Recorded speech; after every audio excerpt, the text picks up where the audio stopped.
The Miami Dolphins are coming off of a really rough 2024 season where ultimately they fell short between Tua Tagovailoa's injuries, the offense not necessarily performing like it once did in 2023, and the defense taking a big step back last year.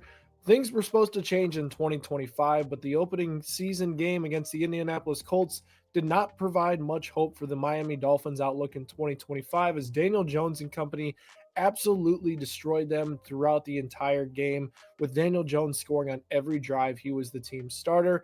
Let's break down why the Miami Dolphins failed and faltered in week one and see if they can improve this going forward to potentially compete for a playoff spot this season.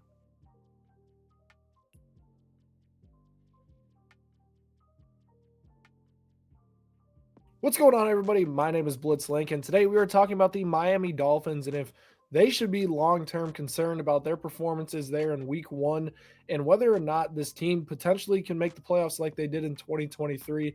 We all know the talent on this roster is well known. Tyreek Hill, Jalen Waddle, Devon A-Chain, all big-time players that have performed very well in the past for this Miami Dolphins team. And Tua Tagovailoa has performed well enough to put this team in a good position to be one of the top offenses in the NFL. Mike McDaniel has been known for having an innovative offensive scheme that was unstoppable to start his tenure for the Miami Dolphins. Things are much different in 2025 between players like Teron Armstead, who retired this past offseason. You have a complete shift on the defensive side of the ball, whether that is aging veterans like Minkah Fitzpatrick, Bradley Chubb that continue to struggle, or even a first-round pick from last year in Chop Robinson, who did not figure it out and was their lowest graded defender in week one. Speaking of lowest graded players, Tua Tagovailoa in his performance against the Colts was the 30th graded quarterback according to PFF in the NFL.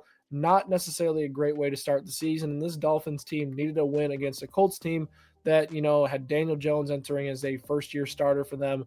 Also missed the playoffs last year. So I think it was an opportunity for the Dolphins to make a statement in a game that was very winnable and to say, hey, we're back to what we used to be. What I'll say about their performance, too, is that Mike McDaniel, his job is unclear right now, and his future in Miami could be up in grabs with how he performed towards the end of last season and the beginning of this season with his offense seemingly being caught up by opposing defenses. So let's head into the tape and see whether or not this Miami Dolphins team will be able to figure it out during this 2025 season. It wasn't all bad from the Dolphins as they started very strong against the Indianapolis Colts with a 9-yard run to open up the action on their first drive. You'll watch this play out.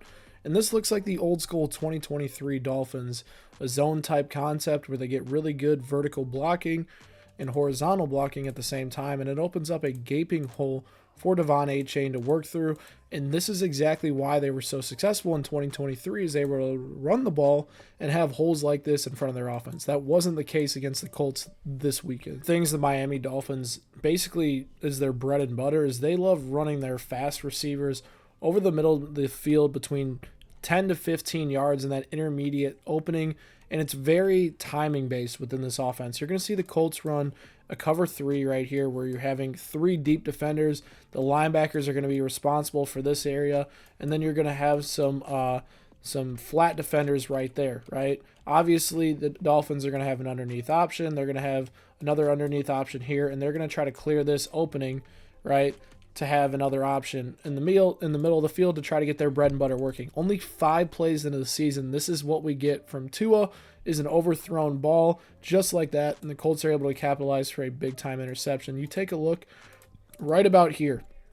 Tua is releasing this ball, and it's, just too high, and it's over his head. And, with the timing-based part of this offense, right, Tua, this is a good read. He sees that Tyreek is actually working behind this linebacker right here, and he's going to have a spot to hope to be able to hit that throw. But if you can't hit an intermediate throw down the field like Tua struggled with in this game and, at times last season, you're going to have miscues. And, an overthrow like this to start the game doesn't put yourself in a good spot, and it's resulted in a Colts interception. Another run play I really liked, and they did so well in the past, is this type of pitch that we see the 49ers run all the time, and it allows the running back like Devon A-Chain to read.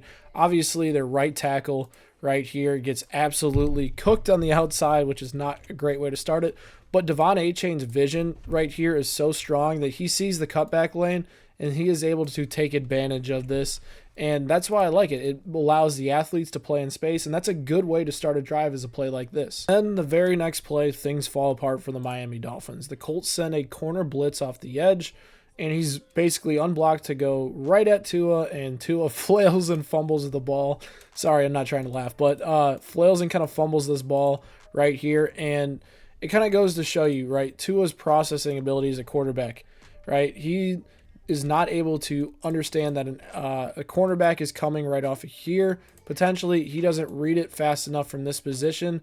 He then sees it, steps up in the pocket, and it absolutely just falls apart here. And then part of it is Devon Achane right here is late to recognize it, and that's part of the reason that Tua goes down. The communication issues between offensive line protections is something that I feel like Miami has struggled with now for 2 straight seasons, and it's plays like this where Tua can't improvise his way out of it like some of the top guys in the NFL.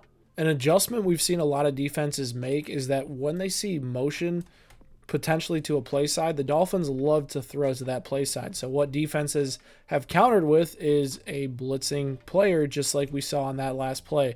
The offensive line and Tua are not able to make this adjustment and pass protect the right way, and Tua is going to get absolutely blindsided on this play just because they weren't able to make an adjustment, and there goes Tua, right? The right tackle does not understand his assignment, but he also has a guy in his face right there, and it's just over from that point as Tua gets blitzed. And there's a lot of defenses that have made this adjustment just based on the fact that Miami is quick this way, they go motion this way. So what's the use of having this guy stay in coverage here instead of getting an opportunity where he can cause pressure that way and potentially blow up a play? So I like that adjustment from defenses, but Miami has not made the adjustment on offense to stop it. I talked about Tua's defense or ability to read a defense not too long ago. I think this is a perfect example of how inconsistent he can be sometimes. He's going to have man on this side and zone on this side, and he is not able to pick it up on this play, and it results in an interception because of his inability to understand what the coverage is backside. He thinks it's man coverage. The edge rusher, Lateo Latu, sits in coverage and is able to get an interception. So we're going to look at this point. I want to go right here. Okay, so Tua is looking at this combination. His eyes are this way. He has man here, and he has another guy filling his man right there. Right, you have zone, zone, and zone. They're all going to sit in their coverages, and they're going to pass off those guys across the middle of the field, right? This Lateo Latu actually should realistically be right there, and Zaire Franklin should be over there, but we're not going to talk about that. And he winds up sitting back in coverage and getting the interception because Tua, in this point of time, right about here, thinks, okay, let me pull out the eraser a little bit so we can see Tua, but he thinks at this point that it's backside man.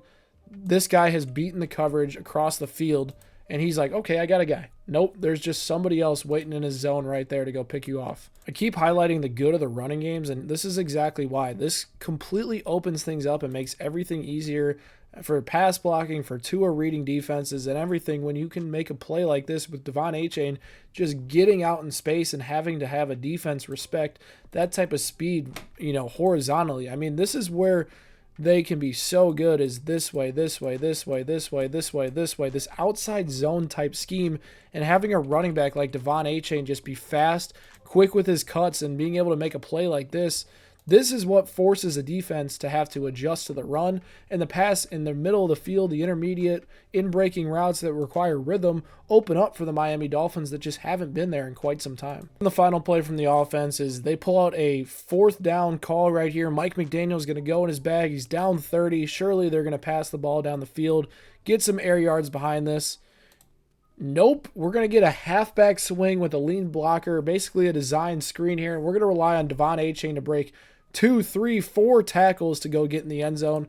This is a scared play call of an offense that does not trust their down the field passing game or their offensive linemen to block. So you know what they're going to do on 4th and 11? They're going to call a design halfback swing to try to go score in a touchdown to, make the lead only 22 points, not 30 points at the end of the day. As far as the defense goes, there was basically no positives in terms of their production when Daniel Jones was on the field.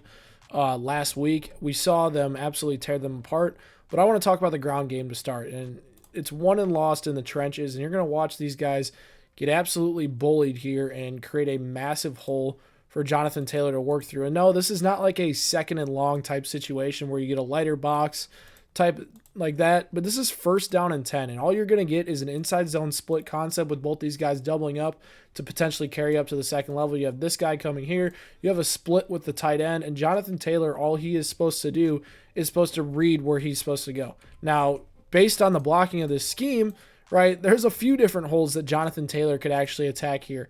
This looks like a promising hole for at least a 5-yard game, but this is the hole he decides to choose, and he gets a good result because of it, resulting in a 13-yard rush right here. And that hole is just way, way too big for a defense to be able to stop the run. Despite this, investments on the defensive line, I know Kenneth Grant's not in on this play. He finished with a 39.5 PFF grade. Chop Robinson finished with a 37.8 PFF grade. I mean, they are just getting absolutely bullied at the line of scrimmage on these type of run plays, and it starts all in the interior part of this offensive line, right? You're going to watch pushed out. Bradley Chubb's going to do an decent job just out here kind of holding that edge, right? But it's very weak what we're seeing in terms of production. You see absolutely push this way. This is a freaking hole me and your grandma could walk through. But that's kind of what we're seeing in terms of the ground game on interior runs with the Miami Dolphins right now. Is it's just way too easy for teams to get through there right now. The next thing, too, is just the pass rush and the coverage. They're asking a secondary that is not overly talented and a washed Minkah Fitzpatrick. I'm not going to say washed, but not as good Minkah Fitzpatrick in the secondary to do way too much. And you're going to watch Daniel Jones basically have a fort built around him in the pocket. Just pause right here. I mean, look at this. So much time for this play to develop, and a 23-yard completion to the rookie Tyler Warren over the top of the field. This is not what you can have happen for a team. Is you can't stop the run and you can't pass rush. This is a recipe for disaster in the NFL if this continues for the Miami Dolphins, where pass rushing days like this and bad run stopping days continue to happen. And just the physical stuff as well in this final clip we're going to do. It's also the mental part of the game, right? We're going to have a concept here where the safety needs to guard this route over the top, but just does not happen. Melifanu is just nowhere to be found in this situation, and it kind of goes to show you, right? This corner right here is going to have a shorter zone, and then these two safeties are going to be over the top. It looks like backside we're getting a man type of look here, so most likely we have a cover two backside here. We have man, and then we have two high over the top with these linebackers responsible for anything over the field right there. You're just going to see that despite this, Melifanu picks Tyler Warren, and they get absolutely beat in the wrong situation with, a linebacker supposed to carry this hook to curl all the way to the end zone vertically, but Melifanu decides to carry that instead of going towards his outside help, which is needed, especially in a cover two type of situation. Who knows? I could be wrong on the actual coverage of this, but there's definitely a miscommunication between this Dolphins defense that needs to get sorted out as well. Look, the tape speaks for itself. I mean, this team had a negative defensive EPA. They really struggled in terms of the passing game, but the run game was there at times. They just didn't do it enough in the first week of the regular season. Mike McDaniel has to do a better job of scheming things open for these players down the field, whether that is taking away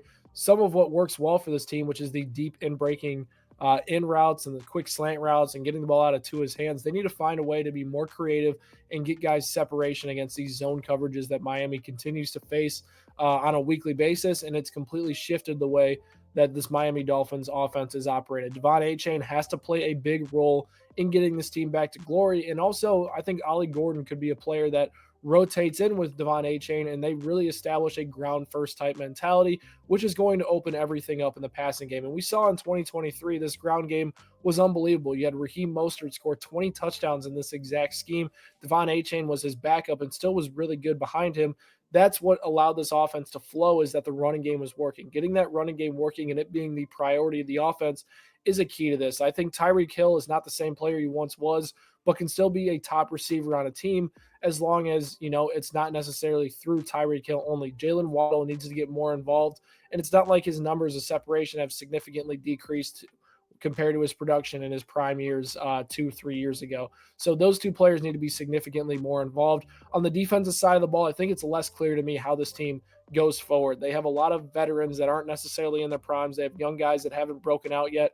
They're going to have to score a lot of points to win a lot of games. And it feels like the AFC East is going to be really tough to win if you don't have a defense that can stop Josh Allen and company. And you can even see that Justin Fields and the Jets look like they have some offensive momentum. The Patriots look like they have some offensive momentum potentially in a young quarterback in Drake May and a revamped offense. So it is going to be an uphill battle on the defensive side of the ball, but it is going to be completely up to the offense to carry this team throughout the 2025 season. Let me know down in the comment section below.